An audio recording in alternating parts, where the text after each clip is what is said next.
네, 오늘은 여호수아 마지막 시간으로 해서 여호수아서 22장부터 24장까지 말씀을 통해서 은혜와 진리를 나누겠습니다.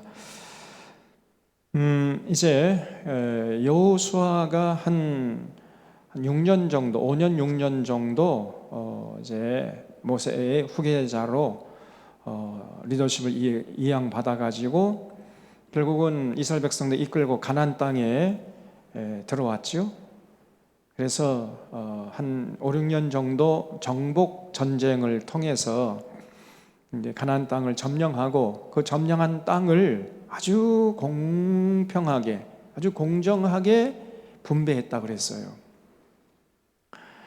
자, 그런 일을 다 마친 다음에 여호수아가 가만히 보니까 이 르우벤 지파, 갓 지파, 므낫세 지파가 그 까마득한 옛날에 모세에게 한 약속을 잘 지켰단 말이에요. 그 르우벤 지파, 갓 지파, 므낫세 지파가 모세 앞에서 한 약속이 뭡니까? 이제 모세가 요단강을 건너서 이제 가나안 땅으로 들어가려고 할 때 이 세 지파가 모세에게 와가지고 선생님, 우리는 참 식솔들도 많고 또 소와 양떼도 많은데 요단강 건너기가 참 그렇습니다. 그러니까 여기 이미 우리가 점령한 그 모압 암몬 족속 땅을 점령했었잖아요. 그러니까 그냥 이 땅을 우리에게 분배해 주시면 우리가 그냥 이 땅에 남겠습니다. 이렇게 하면서 이제 모세에게 요단강을 건너지 않고 그냥 요단강 동쪽 땅에 남게 해달라고 부탁한 적이 있었죠. 그러니까 모세가요 불같이 화를 냈습니다. 아니 당신들만 생각하면 어떡하냐?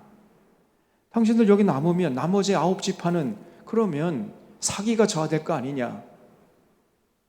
왜 당신들만 생각하느냐 말이에요. 그러면서 아주 야단을 친 적이 있어요.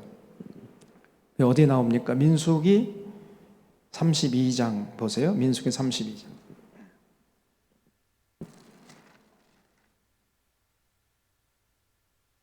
민수기 32장 보면은 이 세 지파가 32장 5절에 또 이르되, 모세가 와서 부탁하는 장면이에요.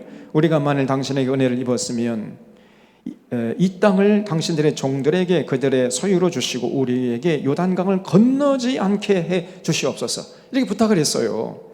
모세가 갓 자손과 르우벤 자손에게 이르되, 너희 형제들은 싸우러 가거늘 너희는 여기 앉아 있고자 하느냐? 너희가 어찌하여 이스라엘 자손에게 낙심하게 하여서 여호와께서 그들에게 주신 땅으로 건너갈 수 없게 하려 하느냐? 가로 열고 이놈의 새끼들아 가로 닫고. 여러분, 제가 가로 안에 들어있는 말은요, 성경에는 없지만은 문맥상을 보면은 그 말이 있어요, 없어요? 있습니다. 그래서 문맥을 읽어야 돼요. 그래야 성경을 읽었다고 할 수 있는 겁니다. 모세가 불같이 화를 낸 거예요. 여러분 꼭 기억하시기 바랍니다. 우리가 중요한 게 뭐냐? 성숙한 신앙인일수록 신앙의 공공성을 잃지 않으려고 그래요.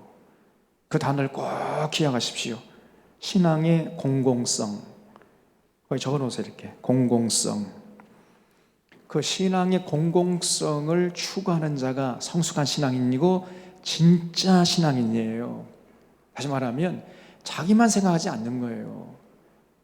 내가 하는 이 언행을 통해서 주변 사람들에게 어떤 영향을 미칠 것인가, 이것까지 생각하고 그것까지 고려하면서 말하고 행동하려고 하는 이런 사람, 이게 신앙의 공공성이에요.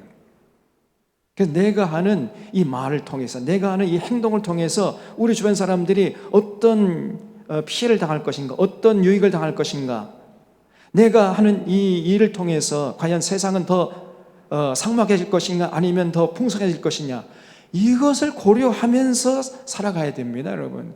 그런 사람이 성숙한 사람이에요. 자, 그냥 자기의 유익하면 그게 진리고 그냥 무조건적으로 주변 사람들에게 피해를 끼치든지 말든지 민폐를 끼치든지 말든지 상관하지 않고 자기의 유익하면 그걸 취하려고 하는, 이거는 갓난아기 같은 신앙인이에요. 젖이나 먹는 가난하게 신앙인이란 말이에요. 아주 미숙한 사람이죠. 그런 사람이 교회에 한두 사람 있으면요, 교회가 힘들어집니다. 그래서 신앙의 공공성, 예수님께서 말씀했죠. 너희의 착한 행실을 통해서 세상 사람들이 하늘에 계신 하나님 아버지께 영광을 돌리게 하라. 너희는 세상의 빛이니 너희가 너희 빛을 어두워가는 세상을 향해서 비춰서 그 빛을 받는 세상 사람들이 하늘에 계신 하나님 아버지께 영광을 돌리게 하라 그랬어요. 이게 신앙의 공공성입니다. 한마디로 말해서 나만 생각하지 않는 거예요. 나도 유익해야 되지만 옆 사람도 유익해야 되고 또 그 사람도 유익해야 되고 그것들도 유익해야 되고 모두가 유익해야 돼요. 나만 유익하다고 해서 할 수 있는 게 아닙니다. 교회의 공공성도 마찬가지예요. 교회의 공공성. 그래서 우리 교회만 잘 나가면 되겠어요? 우리 교회는 막 성장 끝간데 성장하고 끝간데 없이 다른 교회들은 다 우리 교회 성장한다 다 빨아들여 가지고 다른 교회들은 다 그냥 쓰러져 가고 그러면 되겠습니까?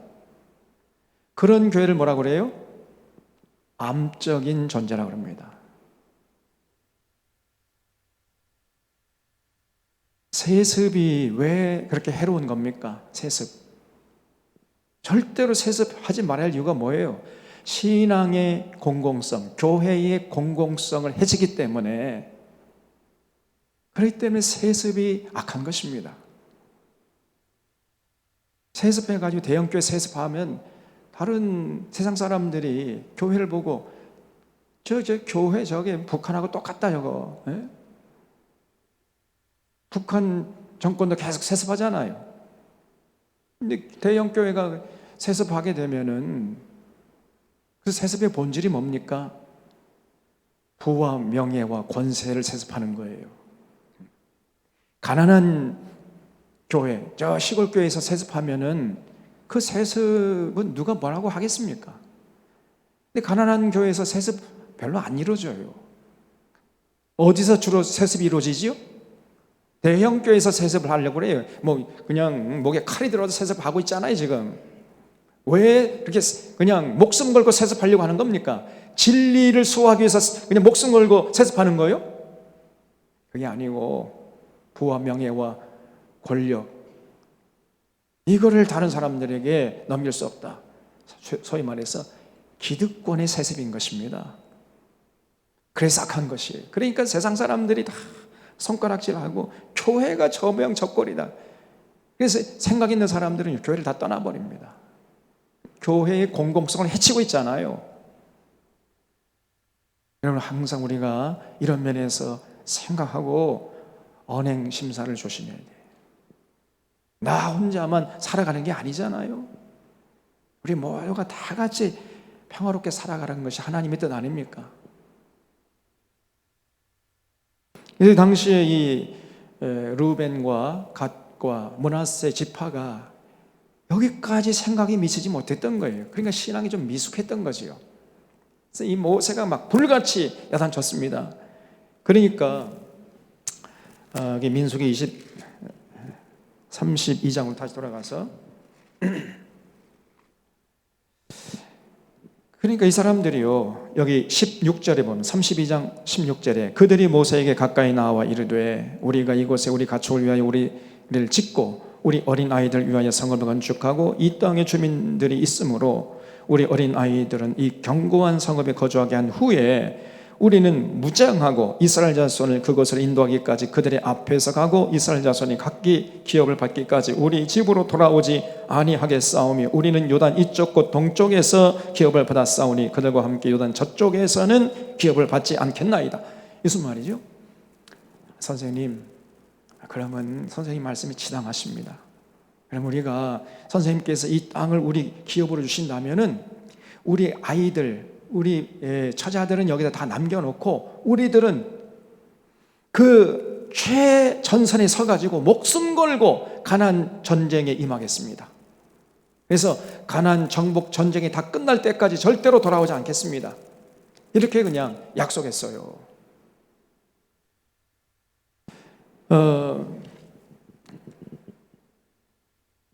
그래서 그 약속을 하니까 모세가, 여기 20절 보세요. 32장 20절에 모세가 그들에게 이르되 너희가 만일 이 일을 행하여 무장하고 여호와 앞에서 가서 싸우되 너희가 다 무장하고 여호와 앞에서 요단을 건너가서 여호와께서 그 원수를 자기 앞에서 쫓아내시고 그 땅이 여호와 앞에 복종하게 하시기까지 싸우면 여호와 앞에서나 이스라엘 앞에서나 무죄하여 돌아오겠고 이 땅은 여호와 앞에서 너희의 소유가 되리라마는 너희가 만일 그같이 아니하면 여호와께 범죄함이니 너희 죄가 반드시 너희를 찾아낼 줄을 알아라. 다시 말하면 그래, 너희가 약속대로 정말 최일선에서 최전선에서 목숨을 걸고 싸우면 그러면 이 땅은 너희들의 기업이 될 것이다. 그러나 그렇지 않으면 이 약속은 무효다. 이렇게 이제 모세하고 이 세 지파하고 철석까지 약속을 했어요. 그 약속한 후에 이 르우벤 지파, 갓 지파, 므낫세 지파가 약속을 지켰습니까? 안 지켰습니까? 오늘 여기 여호수아서 22장에 보면 지켰다는 얘기요? 안 지켰다는 얘기요? 지켰다는 얘기예요. 여러분, 약속하고 약속을 지키는 것, 그 사람은 신실한 사람이죠. 약속을 해놓고 안 지켜봐요. 그거는 비인격자지요. 비인격자하고는 어떤 일을 도모할 수 없는 거 아닙니까? 여러분, 비인격자의 핵심은요, 약속을 해놓고는 안 지키는 사람이에요. 저 윤석열이 보세요. 약속을 했잖아요. 그러면 안 지킵니다. 입만 열면 거짓말 해야 되잖아요. 정말 걱정이에요. 그리고 이번에는 또 전쟁을 불사하고 뭐 하겠다, 이렇게 나왔또 저게 완전히 무대뽀입니다. 저거. 이 땅에, 한반도 땅에 다시 전쟁이 일어나도 자, 할 짓은 안 해놓고 나서 무인 비행기가 와가지고 이 서울까지 들어왔다니까. 이 정책인 책임을 면 이렇게 또 함부로 말을 해버려. 또 뒷감당 못합니다. 이 한반도 땅에 다시 전쟁이 일어난단 말이에요. 이런 무지막지한 사람이 어디 있냔 말이에요. 그 5천만 생명은 전혀 염두에 없고 그냥 자기 정치적인 입지, 자기 정치적인 입장, 자기 기득권 유지하는데 거기에 올인하고 있어요. 이 정신나간 사람이. 제가 그래 늘 걱정하잖아요.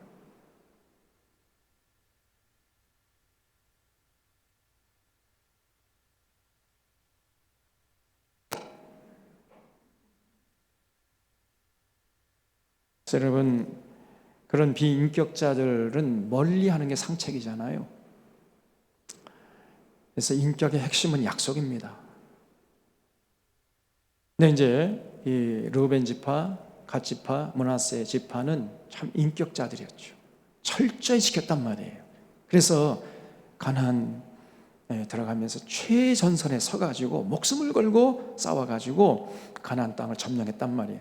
그걸 보고 이제 여호수아가 너희들, 여기 3절 다시 보면요, 오늘날까지 날이 오래도록 너희가 너희 형제를 떠나지 아니하고 오직 너희 하나님 여호와께서 명령하신 그 책임을 지키도다. 다시 말하면 지켰다는 거예요. 그래서 이제는 너희 하나님 여호와께서 이미 말씀하신 대로 너희 형제에게 안식을 주셨으니 그런즉 이제 너희는 여호와의 종 모세가 요단 저쪽에서 너희에게 준 소유지로 가서, 다시 말하면 요단강 건너기 전에 그 땅, 요단강 동편 땅이라고 그랬죠. 그 땅으로 돌아가서 오직 여호와의 종 모세가 너희에게 명령한 명령과 율법을 반드시 행하여 너희 하나님 여호와를 사랑하고 그 모든 길로 행하며 그의 계명을 지켜 그에게 친근히 하고 너희의 마음을 다하며 성품을 다하여 그를 섬길지니라. 이렇게 이제 당부하고 요단강 동편 쪽으로 돌려보냈어요. 여러분, 인생은 뭐냐? 제가 여기다 정리해 놨어요. 인생은 약속이다. 이렇게 말을 해도 절대로 과언이 아니에요. 같이 한번 따라서 해볼까요? 인생은 약속이다. 인생은요, 약속으로 이루어지는 거예요. 약속한 것을 지키지 않으면 평안과 자유를 누릴 수 없습니다. 여러분, 결혼도 약속이잖아요. 결혼. 이제 당신과 나 둘이 서로 검은 머리가 팥뿌리가 되도록 서로 사랑하면서 살겠습니다. 약속한 거잖아요. 그걸 지키는 거예요. 그럴 때 그 결혼이 유지되는 것이고 그 가정의 평안과 자유를 누릴 수 있는 것입니다. 결혼은 약속이에요. 약속. 직장이 뭐예요? 직장도 약속입니다. 월요일부터 금요일 오전 8시부터 오후 5시까지 여기서 일하겠습니다 라고 사장과 이제 직원이 약속한 거예요. 정직하게 성실하게 일하겠습니다. 약속한 사이입니다, 여러분. 그래서 직장 생활도 그 약속한 것을 이행하는 것이다 말이에요. 집도 약속이에요. 집도. 여러분이 집 설계를 이렇게 했잖아요. 설계했으면 그 설계도에 따라서 집을 짓고 그 다음에 문을 저기다 냈으면 저 문으로 들어오기로 약속을 한 거예요, 우리가. 그렇죠? 그래야 그 사람은 정상적인 사람인데 약속한 문으로 들어오질 않고 창문으로 들어와봐. 창문은 들어오는 곳이 아니고 이거는 햇빛을 위해서 이렇게 공기 소통을 위해서 만들어 놓은 거잖아요. 여기로 들어오면 안 된다고 약속한 겁니다. 우리가 이 건물 안으로 들어올 때는 저 문을 통해서만 들어오겠습니다라고 서로 약속한 거예요. 그렇죠? 이렇게 약속해 놓고는 이 창문으로 들어와봐. 창문으로 들어오는 사람을 두 글자로 줄여서 뭐라고 합니까? 도둑이라고 그러죠. 길도 약속이에요. 길. 여러분 운전하다가 길에 가면은 이제 빨간 등이 있고 노란 등이 있고 파란 등이 있고 그러잖아요. 파란 등일 때 가기로 약속을 했습니다. 빨간불일 때 가지 않기로 약속을 한 거예요. 근데 빨간불인데 가봐. 그 약속을 깬 거 아닙니까? 그럼 교통사고가 나요. 그러면 평안을 유지할 수가 없죠. 그래서 모든 인생은 사실은 약속으로 이루어지는 것이고 약속을 지키는 것이 인생이에요. 그래야 평안과 자유를 누릴 수 있는 겁니다. 신앙은 더더욱 약속으로 이루어지는 거예요. 신앙은 뭐냐? 약속한 것을 지키는 것이 신앙생활이에요. 그것이 신앙의 본질입니다. 예수 믿는 건 뭐냐?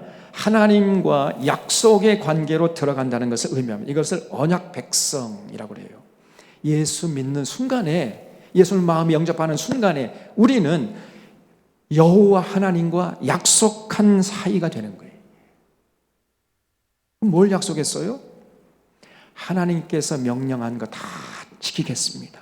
이제 내 생각대로, 내 욕심대로, 내 계획대로, 내 습관대로, 내 전통대로 살지 않고 하나님께서 우리의 행복과 평안을 위해서 주신 그 명령대로 살기로 약속합니다. 약속한 사이가 되는 거예요. 그래서 그 약속을 지키면 하나님이 기뻐하시고 지키지 않을 때는 하나님이 근심하시다가 하나님이 분노하신단 말이에요. 약속을 지킬 때는 하나님이 우리에게 하늘에 그 보물창고를 여러 가지 있는 거 없는 거 그냥 다 쌓을 곳이 없도록 부어주시지만은 약속을 지키지 않으면 근심하시다가 하나님께서 우리에게 심판의 저주를 내리신단 말이에요. 이것이 신앙생활입니다. 이걸 잊지 마셔야 돼요. 그래서 약속을 지킬 때 우리는 하나님과의 관계를 친밀하게 유지하면서 하나님이 주시는 모든 복을 누릴 수가 있고요. 그 약속을 지키지 않을 때는 관계가 파탄나요. 하나님과의 관계가 파탄나는 거예요. 관계를 유지할 수 없습니다. 그리고 하나님의 저주를 받게 되는 거예요. 이게 신앙생활이란 거예요. 이것이냐 저것이냐 둘 중에 하나예요. 그래서 여러분 꼭 기억하시기 바랍니다. 이 참 르우벤 지파, 갓 지파, 므낫세 반 지파 이 사람들은요 모세가 약속한 것을 철저히 지켰습니다. 그래서 결국은 요단강 동편 땅을 약속대로 기업으로 받게 되었다는 것이고. 그래서 10절부터 이제 그 여호수아 22장 끝까지 이 루벤 지파하고 갓 지파, 므낫세 반 지파가 이제 요단강 동편 쪽으로 돌아가다가 무슨 생각이 들었는지 이 사람들이요, 요단강이 있잖아, 이렇게 요단강 흘러가는데 요단강 건너가서 요단강 건너기 전에 그 요단강, 다시 말하면 요단강 동쪽에 있는 땅에서 가장 서쪽에 있는 그 지역에다가 큰 제단을 그냥 설치해 버렸어요. 제단을. 그러니까 이 나머지 이제 9지파 반 사람들이 어떻게 생각했냐면은 저놈들이 갑자기 돌변해가지고 우리와 관계를 끊어버리고, 하나님도 잊어버리고, 하나님의 은혜도 잊어버리고 우리의 관계를 끊고자 저렇게 큰 우상을 섬길 제단을 만든 거 아니냐, 이렇게 이제 오해를 한 거예요. 근데 사실은 이 루벤 지파와 갓 지파, 므낫세 반 지파는 요단강 동편으로 돌아가서 서편 쪽에 이제 큰 제단을 쌓았는데, 이것은 하나님이 우리를 여기까지 인도하셨다는 것을 후손들에게 교육하고 증거하기 위함이었어요. 그런데 이스라엘 그 다른 지파들은 이들이 하나님과의 관계를 단절하고 이스라엘 백성들을 담을 쌓고 살려고 저런 짓을 하고 있다, 이렇게 이제 오해를 하고, 안 되겠다, 저놈들 가만둘 수 없다 해가지고 전쟁을 불사하겠다고 막 이렇게 발끈해 나섰단 말이에요. 그러니까 이제 여호수아가 이거 좀 중재해야 할 거 아닙니까? 그래서 이스라엘 백성들 대표해가지고 10명의 각 지파 한 명씩 천부장들 전부 다 이렇게 불러서 10명을 파견해가지고 자초지정을 알아보게 했어요. 근데 알아본 결과 자기들이 오해했다는 것을 알게 된 거예요. 그래서 요단강 서편 쪽에 그 큰 제단을 쌓는 행동에는 요단강 동쪽으로 돌아가는 세 지파들의 걱정이 담겨 있었던 겁니다. 무슨 걱정이었겠습니까? 여러분 생각해 보세요. 이제 그 요단강 서쪽에 그 가나안 땅인데, 그 가나안 땅 남겨놓고 요단 동쪽으로 이제 가려고 하는 세 지파 사람들 마음속에 어떤 걱정이 싹 텄겠습니까? 네? 지금 당장에는 괜찮겠지만은 조금 세월이 흐르면 요단강을 이쪽에 두고 저쪽에 두고 있는 사람들 사이에 간격이 생기지 않겠는가? 요단강 가나안 땅, 요단강 서쪽에 있는 이스라엘 9지파들이 우리들을, 요단강 동편에 남아서 기업을 이룬 우리들을 너희들은 이스라엘 백성들이 아니야 라고 이렇게 생각하고 대우하면 어떻게 할까? 이런 걱정이 생겼던 거예요. 그런 걱정이 일리가 있는 겁니까? 없는 겁니까? 있었죠. 그래서 안 되겠다. 여러분, 당장에는요 아무런 문제가 없어요. 사이가 좋을 때는 아무 문제가 없거든요. 근데 이게 세월이 조금 흐르고 그러면 그 처음에 그 생각이나 결단이 희석되고 희미해지잖아요. 퇴색되잖아요. 그러다가 나중에 이걸 정확하게 해놓지 않으면은 문제가 생긴단 말이에요. 문제가. 모든 인간관계가 마찬가지입니다, 여러분. 그래서 확실하게 해야 돼요. 그래서 이제 요단강 동편으로 돌아가는 세 지파가 안 되겠다. 그래서 많은 세월이 흘렀을 때 이스라엘 백성들이 자신들과 후손들을 이스라엘 백성으로 인정해주지 않으면 어떡하나, 이런 염려가 거기에 있었기 때문에 우리들도 너희들처럼 여호와 하나님을 섬기는 백성이다, 이스라엘 백성들이다 라는 것을 후대에 증언하고 이스라엘 백성들에게 증거하기 위해서 제단을 만들었단 말이에요. 그래서 그 사실을 이제 알게 된 거죠. 그래서 큰 제단을 만들어가지고 우리들도 이스라엘 백성들 똑같이 하나님께 제사 드리는 이스라엘 백성들이 만천하에 증거하기 위한 수단으로 삼고자 했던 것입니다. 그래서 이스라엘 백성들이 그 사실을 알고 이제 오해가 풀린 거죠. 그래서 여기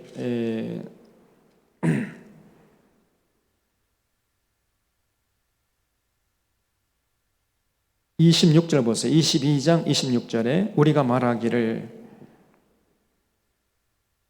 우리가 이제 한 제단 쌓기를 준비하자 했노니 이는 번제를 위함도 아니요 다른 제사를 위함도 아니라 우리가 여호와 앞에서 우리의 번제와 우리의 다른 제사와 우리의 화목제를 섬기는 것을 우리와 너희 사이에 우리 후대 사이에 증거가 되게 할 뿐으로써 너희 자손들이 후일에 우리 자손들에게 이르기를 너희는 여호와께 받을 분깃이 없다 하지 못하게 하려고 이런 제단을 만들었다는 거예요. 그래서 일종의 모형으로 이렇게 만들어 놨을 것이지 여기서 우리가 뭐 또 제사 드리려고 하는 것도 아니다. 다만 우리들도 이스라엘 백성들의 한 일원임을 모든 후손들에게 증거하기 위해서 이렇게 만들어 놨을 뿐이다. 이렇게 이제 증언하는 거예요.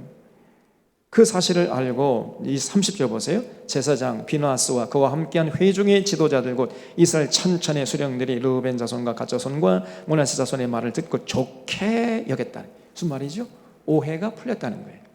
제사장 엘라살의 아들 비누아스가 르우벤 자손과 갓 자손과 므낫세 자손에게 이르되 우리가 오늘 여호와께서 우리 중에 계신 줄을 아노니 이는 너희가 이 죄를 여호와께 범하지 아니하였습니다. 너희가 이제 이스라엘 자손을 여호와의 손에서 건져내었느니라 하고 제사장 엘라살의 아들 비누아스와 지도자들이 르우벤 자손과 갓 자손을 떠나 길라 땅에서 가나안 땅 이스라엘 자손에게 돌아와 그들에게 보고하매 그 일이 여호와 이스라엘 자손을 즐겁게 한지라. 이스라엘 자손이 하나님을 찬송하고 르우벤 자손과 갓 자손이 거주하는 땅에 가서 싸워 그것을 멸하려고자 하는 말을 다시는 하지 아니했더라.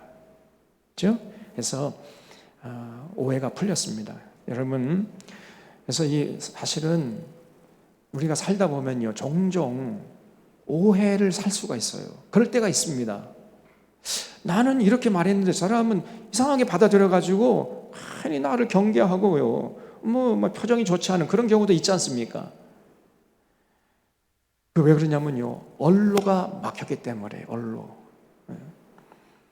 언로가 막힐 때 심각한 오해가 생길 수 있습니다. 그래서요 여러분 언론이 중요한 거예요. 언론.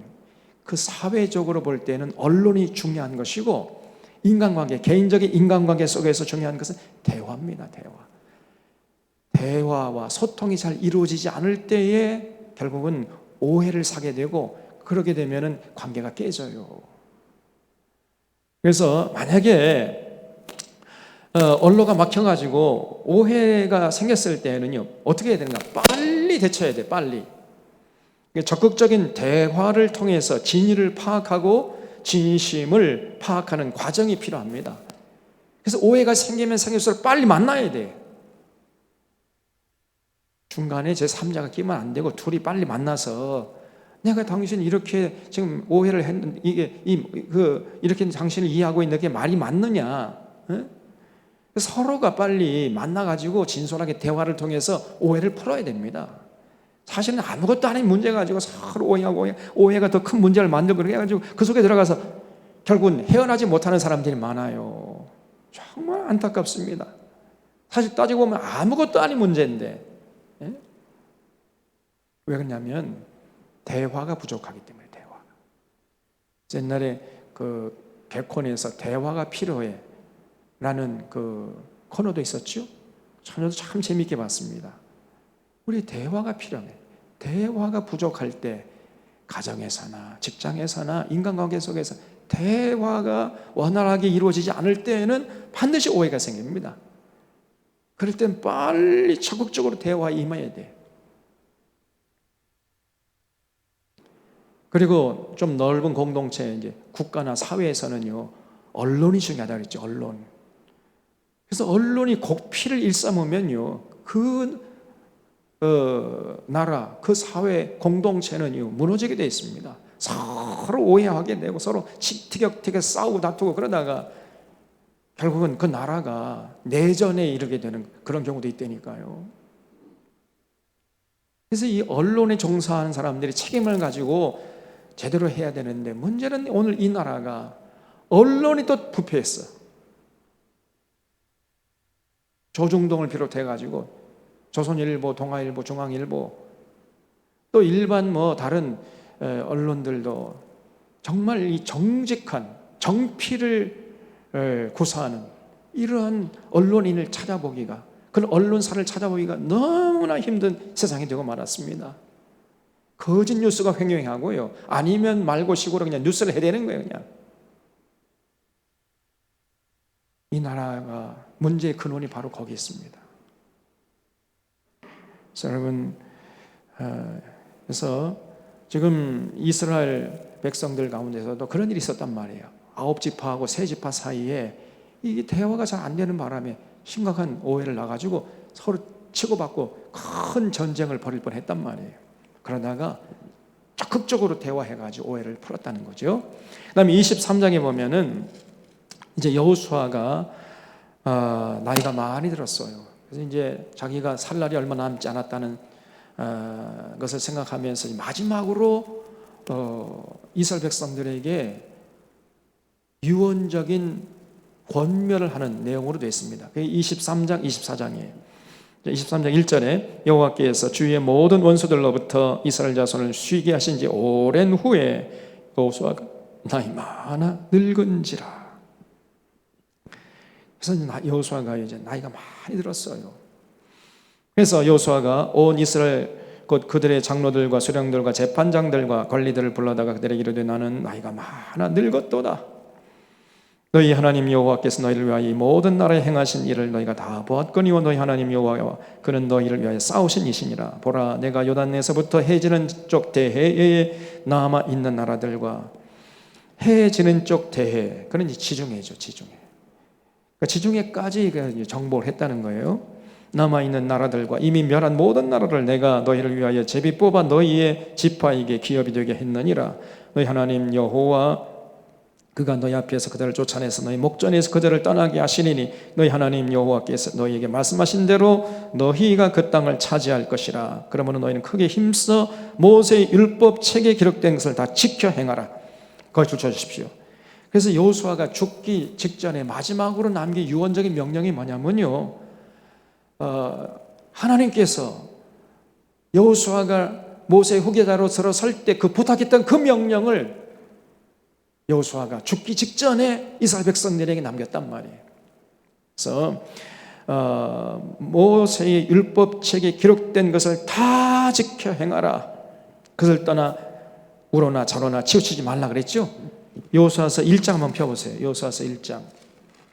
하나님께서 여호수아에게 이제 모세의 후계자가 됐을 때 나타나셔가지고 뭐라고 얘기했습니까? 여기 7절에 보면 1장 7절에 오직 강하고 극히 담대하여 나의 종 모세가 내게 명령한 그 율법을 다 지켜 행하고 우로나 저로나 치우치지 말라. 그리하면 어디로 가든지 형통할 것이니 이 율법책을 내 입에서 떠나지 말게 하며 주야로 그것을 묵상하여 그 안에 기록된 대로 다 지켜 행하라. 그리하면 너의 길이 평탄하게 될 것이면 네가 형통할 것이다. 여러분, 하나님께서 자신에게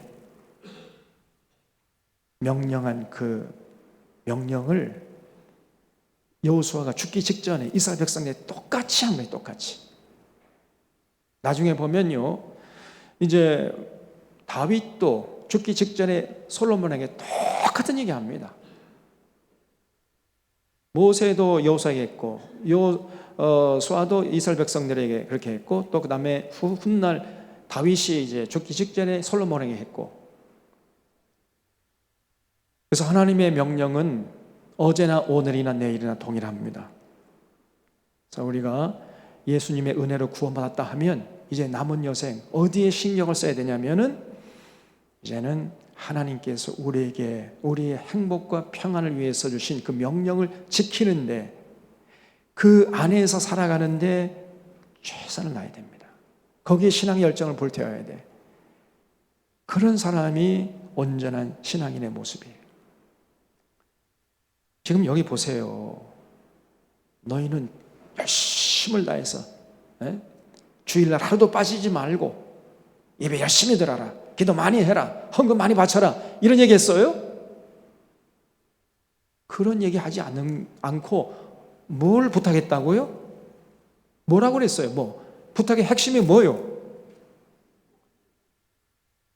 모세의 명령을 다 지켜 삶의 현장에 가서 실천하라. 거기에 신경을 쓰고 거기에 초점을 맞추라.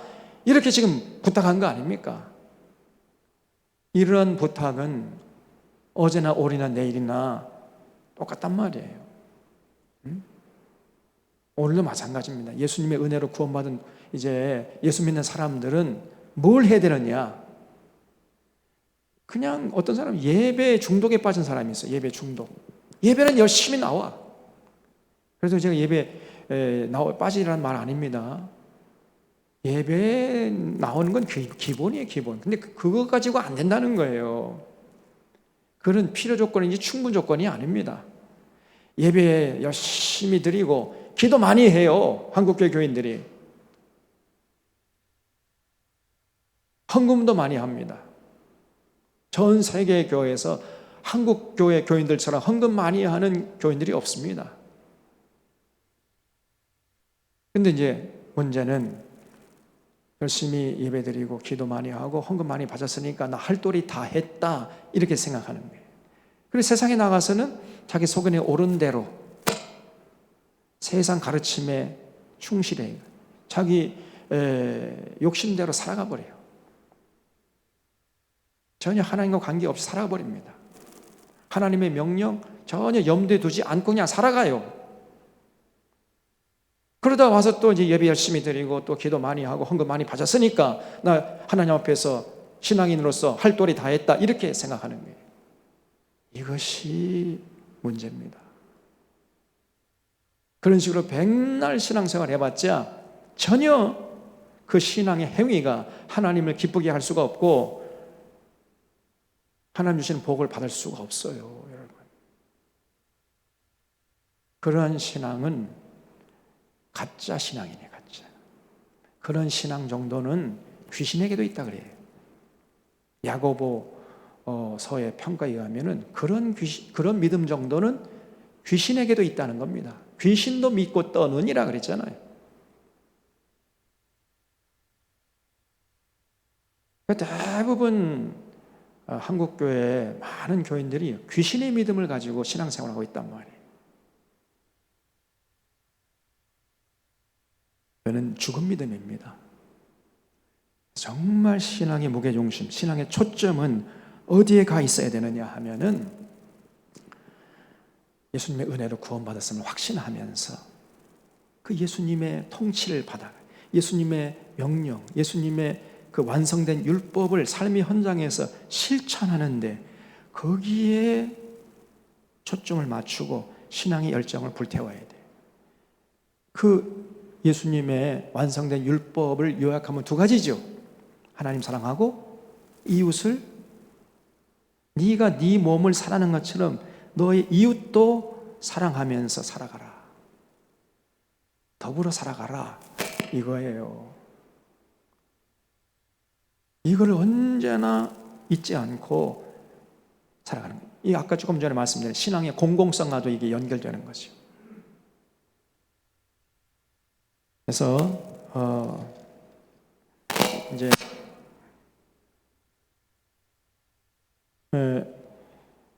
여호수아가 이렇게 마지막으로 부탁을 하는 거예요. 그래서 여기 보면 그러므로 스스로 조심하여 너희 하나님 여호와를 사랑하라. 여호와를 사랑하는 게 뭐예요? 여호와를 사랑하는 것은 이것이니 곧 그의 계명을 지키는 것이라 그랬죠. 그래서 다른 거 아닙니다. 여호와를 사랑하는 많은 사람들이 그냥 예배드리고 기도하고 이런 어떤 종교적인 행위에 머물러요. 그것 가지고는 택도 없어요. 진짜 여호와를 사랑하는 핵심이 뭐냐?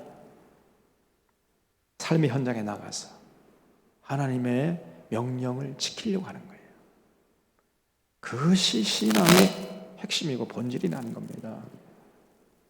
네. 이거 우리 방송실이요. 여기 자꾸 화우링이 나는데 다음 주부터는 요거 그냥 이게 무선 마이크가 하니까 자꾸 그래요. 그래서 그냥 유선으로 주십시오. 유선도 괜찮으니까요. 이 무선이 별로 안 좋은 것 같습니다. 그래서 만약에 너희가 하나님 사랑하지 않고 결국은 하나님과 맺은 언약 지키지 않으면 어떻게 되는가? 여호와께서 너에게 말씀하신 모든 선한 말씀이 너에게 임한 것 같이 여호와께서 모든 불길한 말씀도 너에게 임하게 될 것이라는 거예요. 그래서 너희 하나님 여호와께서 너에게 주신 이 아름다운 땅에서 너희를 멸절하기까지 하실 것이라는 거예요. 만약에 너희가 돌아서서 너희 중에 남아있는 이 민족들을 가까이 하고 더불어 혼인하며 서로 왕래하면 하나님이 너희가 하나님의 계명을 지킬 때 복을 주신 것처럼 정반대로 만약에 지키지 않으면 너희들을 저주하게 될 것이다. 이렇게 이제 여호수아가 엄히 경고를 했어요. 그래서 여러분, 우리가 여호와를 사랑한다는 것은 뭐냐면요, 우상을 섬기지 않는 것에서 끝나는 것이 아니고, 우상 섬기지 않는 것은요, 그거는 기본이죠. 많은 교인들이 오해하는 게 있어요. 설날이나 뭐 추석 때 이제 그 명절 때 그 친척 집에 가가지고 제사상 앞에서 나 제사하지 않았으니까, 절하지 않았으니까 나 할 돈이 다 있다, 이렇게 생각하는 거예요. 그래서 실제적으로 정작 중요한 것은 삶의 현장에서 예수님의 가르침을 따라 사는 것인데, 삶의 현장에서는 자기 멋대로 살아가 버려요. 그러면서도 자기가 믿음이 좋은 줄 착각해요. 내가 참 이 조상 앞에 절하지 않았기 때문에 나 신앙이 좋다. 천만의 말씀 만만의 콩떡입니다. 우상 섬기지 않는 것에서 끝나는 것, 이거는 그거 다 한 게 아니에요. 그건 기초죠, 기초. 그래서 어디에서 완성되냐면요, 여호와께서 우리의 생명과 평안을 위해 주신 그 명령을 지켜 행하는 데까지 나가야 돼요. 이것이 여호와를 사랑하는 것이에요. 우리 사랑하는 샤론의 교우들은 진실로 여호와를 사랑하는 자들이 되시기를 바랍니다. 종교적인 행위에 머무르는 이런 자들이 아니고, 실제 삶의 현장에서 여러분 그 하나님의 명령, 예수님의 그 완성된 율법을 항상 마음에 생각하고 언행 심사를 조심해서 살아가는 거예요. 그런 사람이 진짜 여호와를 사랑하는 자입니다.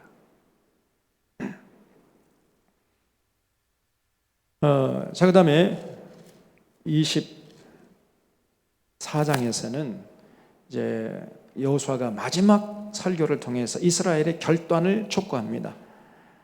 그래서 여호수아가 이스라엘 모든 지파들, 이제 여기 1절에 보면 세겜에 모으고 이스라엘 장로들과 그들의 수령들과 재판관장들과 관리들 불러놓고는요, 일장 연설, 마지막 설교를 했어요. 무슨 설교냐면은 아브라함 시대부터 쭉 거슬러 내려오면서 여호와 하나님께서 지금 여기까지 우리를 도와주셨다는 거예요. 여기까지.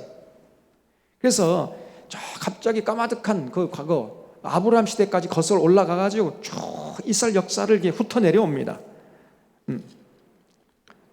그런 다음에 14절 보세요. 그러므로 이제는 여호와를 경외하며 온전함과 진실함으로 그를 섬기라. 너희의 조상들과 강 이쪽과 저쪽에 섬기던 신들을 치워버리고 여호와만 섬기라. 만일 여호와를 섬기는 것이 너희에게 좋지 않게 보이거든 너희 조상들이 강 저쪽에서 섬기던 신이든지 또는 너희가 거주하는 땅에 있는 아모리 족속의 신이든지 너희가 섬길 자를 오늘 택하라. 오직 나와 내 집은 여호와를 섬기겠노라. 거기 15절 마지막에 섬길 자를 오늘 택하라. 그 오늘에다가 줄쳐주십시오. 오늘. 이게 무슨 말이에요? 지금 결단하라는 거예요. 내일이면 늦는다는 것입니다. Now and here. 지금 여기서 결단해라. 너희의 섬길 자를 오늘 지금 여기서 결정하고 결단해라. 그러나 나와 내 집은 오직 여호와 하나님, 우리를 지금 여기까지 인도하신 여호와 하나님만을 섬기겠다. 이렇게 설교하면서 결단을 촉구했어요. 그랬더니 16절에 백성이 대답하여 이르되 우리가 결단코 여호와를 버리고 다른 신들을 섬기기를 하지 아니하오리니 이는 왜냐하면 우리 하나님 여호와께서 친히 우리와 우리 조상들을 인도하여 애굽 땅에 종되었던 집에서 올라오게 하시고 우리 목전에서 그 큰 이적을 행하시고 우리가 행한 모든 길과 우리가 지나온 모든 백성 중에서 우리를 보호해 줬기 때문이며 여호와께서 또 모든 백성들과 이 땅에 거주하는 이 아모리 족속을 우리 앞에서 쫓아내셨습니다. 그러므로 우리도 여호와를 섬기리니 그는 우리 하나님이십니다 하니라. 이렇게 철석같이 약속을 했어요. 선생님, 걱정 붙들어 매세요. 우리를 여기까지 인도하신 여호와 하나님을 섬기지 않고 누구를 섬기겠습니까? 선생님, 괜한 걱정하지 마세요. 우리가 목숨 걸고 맹세합니다. 여호와 하나님만을 섬기겠습니다. 이렇게 약속했어요. 약속해놓고 지키겠습니까? 안 지켰겠습니까? 그래놓고는 안 지켜.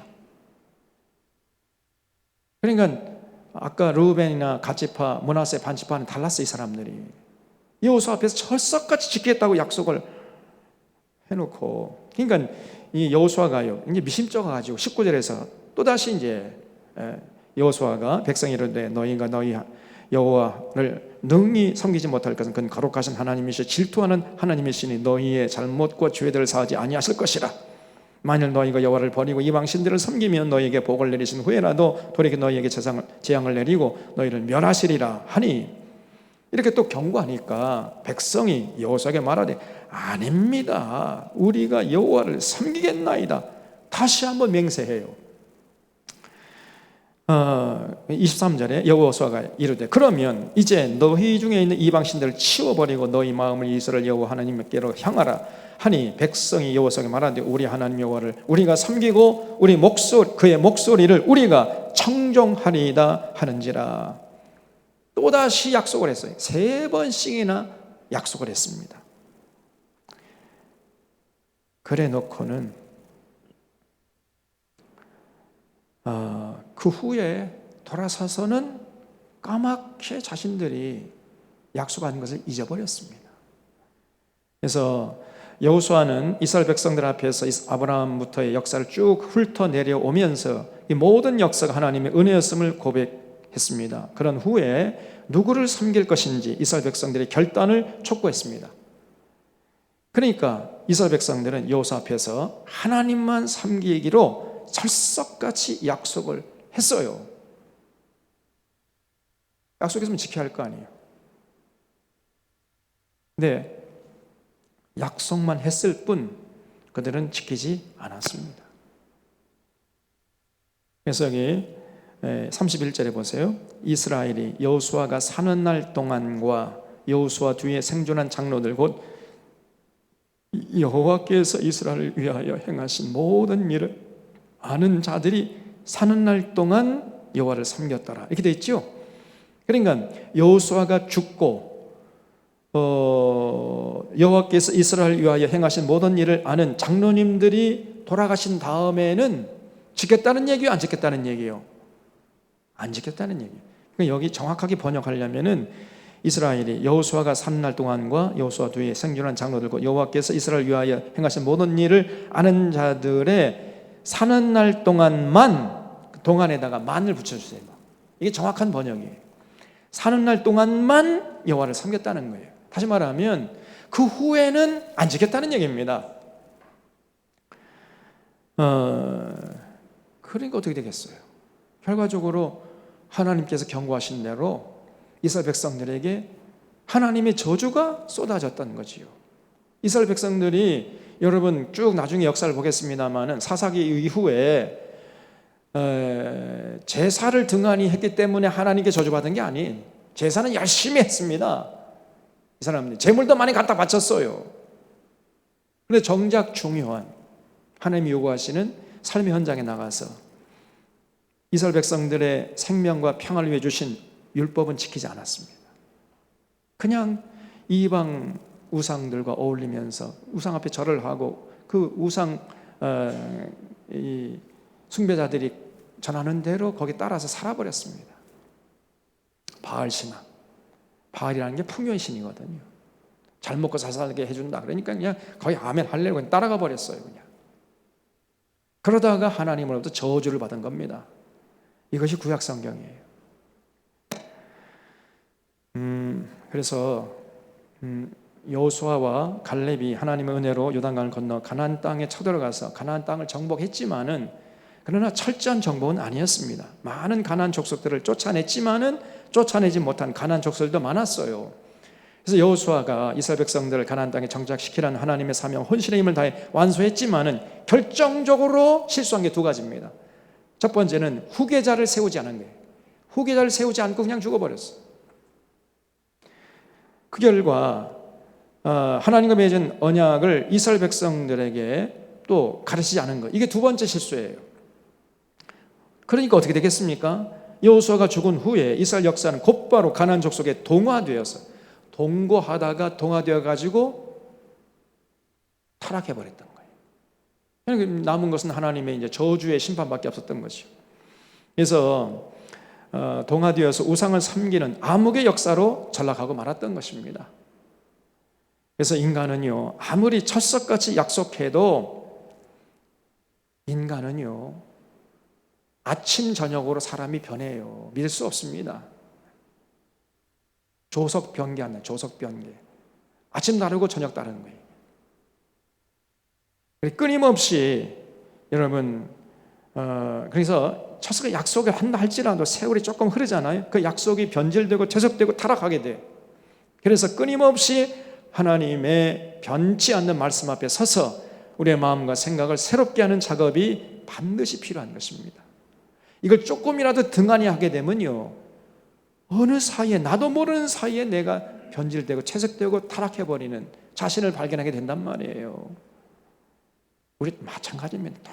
똑같아요. 아무리 이 땅에서 성인이라고 칭송을 받는 사람도 마찬가지입니다. 그래서 이것을 게을리하다가는 결국 이스라엘 백성들처럼 되는 거예요. 그래서 하나님께 복받기는커녕 하나님 무서운 진노의 심판 앞에 노출되게 됩니다. 그래서 우리가 하나님의 갈 때까지, 우리의 호흡이 끊어지는 그 순간까지 쉬지 말고 말씀과 기도로 자신을 돌아보고 우리의 마음과 생각을 새롭게 리프레시 해야 됩니다. 리프레시. 이런 작업을 하나님의 갈 때까지, 우리 호흡이 끊어진 그 순간까지 멈추지 말아야 돼요.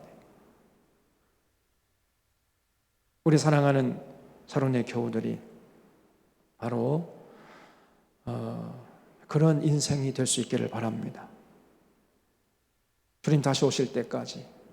그래서 우리가 끊임없이 말씀과 기도로 늘 새로워져야 돼요. 고인물은 반드시 썩잖아요. 늘 새롭게 새로운 생명수를 공급받아야 됩니다. 그건 말씀과 기도예요. 새해도 더 열심히 이제 최선을 다해서 말씀 생활 또 기도 생활에 임해서 날마다 새로워져서 그리스도 장성한 분량이 충만한 데까지 성장하고 성숙하고 성화되어서 하나님께 영광 돌리고 하나님 주시는 모든 복을 받아 누리는 들고 부는 새로운 교회가 되시기를 바랍니다. 기도하겠습니다.